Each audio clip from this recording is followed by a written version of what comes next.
আমার মেয়েরা জন্মের পর কষ্ট করে পালতেছি। যখন পড়াশোনার বয়স হইব তখন স্কুলে ভর্তি করামো, প্রাইভেট করামো। দেন একটা সময় যখন ও বড় হইব, যখন ওর বিয়ের বয়স হইব তখন ওর বিয়ে দেবো। বিয়েতে যৌতুক হিসেবে গহনা, ঘর ভর্তি ফার্নিচার, আর ছেলের বাড়ির লোকদেরকে 200 লোক তো খাওয়ানো লাগেই। তারপর যখন মেয়েটার বাচ্চা হইব, মানে আমার নাতিপুতি হইব, তখনও আবার আমার আংটি দেওয়া লাগবো, না হয় চেন দেওয়া লাগবো। আর আমার মেয়ের বিয়ের পর যদি কুরবানের ঈদ হয় তখন একটা গরু বা একটা ছাগল বা একটা গরুর রান পাঠাতে হইব। আর যদি রোজার ঈদ হয় তাহলে রমজানের বাজার এবং ঈদের মার্কেট।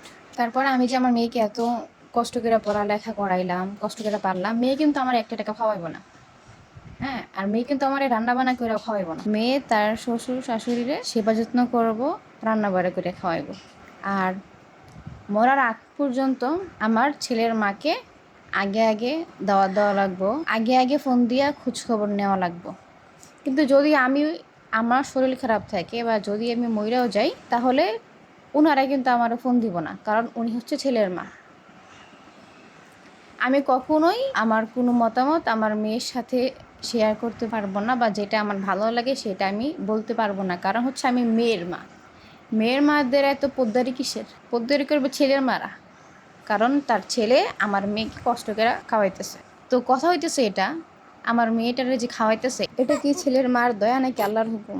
বিয়ের পরে স্বামী তার স্ত্রীর ভরণ পোষণ দিব, এটা তো আল্লাহর হুকুম, তাই না? তাহলে এত ভাব, এত দাম্ভিকতা কিসের? এবার আসি ছেলের বেলায়। একটা ছেলে, আমার ছেলে আছে আলহামদুলিল্লাহ, এমন না যে আমার ছেলে নাই, আছে আলহামদুলিল্লাহ। তো ছেলে হইলে পড়াশোনা করাইলাম, তারপর কষ্ট করে পারলাম, হয়তো একটা ব্যবসা ধরাই দিব, না হলে হবে প্রবাসী। 5% মানুষই শুধু ডাক্তার ইঞ্জিনিয়ার হয়, তো আমি ওইটা বাদ দিলাম।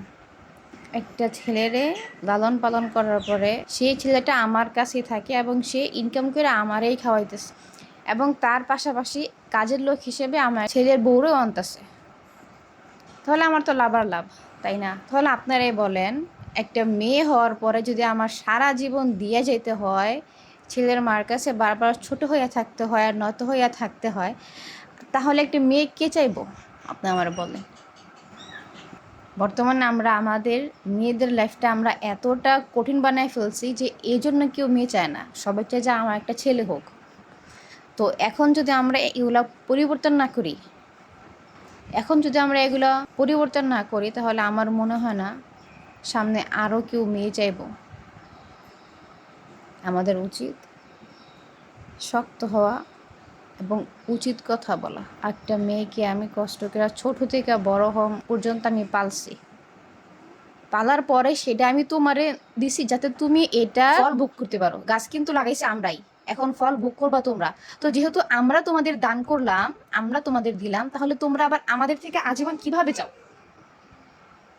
আমাদের প্রত্যেকটা মেয়ের বিয়েতে এইভাবে বলা উচিত যে আমরা মেয়ে দিছি, আর কিচ্ছু দিতে পারবো না, হইলে নেন, না হলে নিয়েন না।